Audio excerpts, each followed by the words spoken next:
Walang deadline ang pagpasa ng resolusyon na layong amyendahan ng ilang economic provisions sa saligang batas.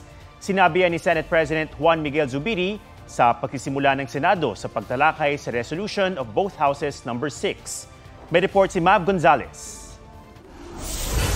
Hindi kailangang madaliin dahil walang dapat habuling timeline. Yan ang iginiit ni Senate President Mig Zubiri sa pagsisimula ng Senado sa pagtalakay ng resolution of both houses number 6 na layong amyendahan ng ilang economic provisions ng saligang batas. We will not be falling into a trap on any deadline. It cannot be rushed like any regular bill that is just approved without thinking.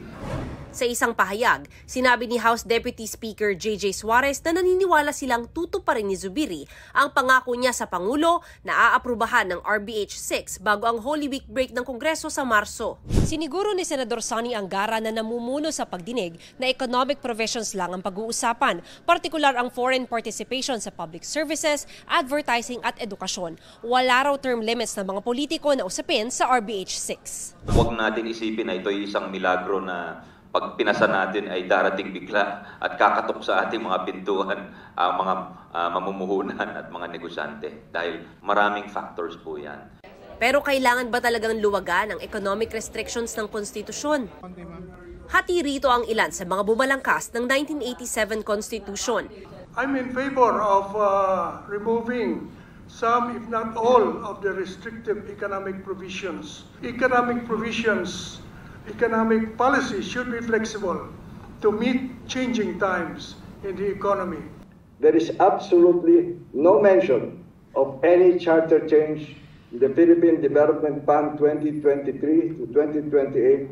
Amendments to or revision of the Constitution at this time would be a lethal experiment, a fatal leap, a plunge to death, a leap to hell.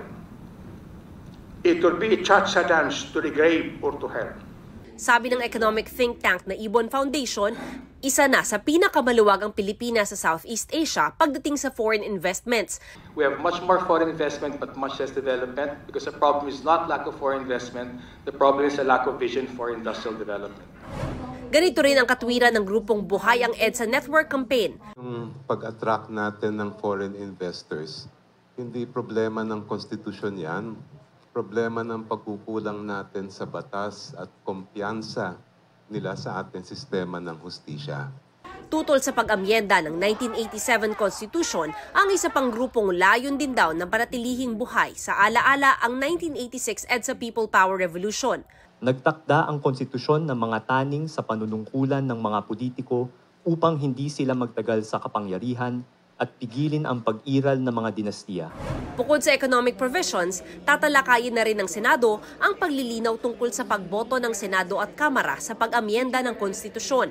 Naghahain ng resolution of both houses number 7 si Senator Robin Padilla para mailagay sa saligang batas ang hiwalay na botohan ng dalawang kapulungan.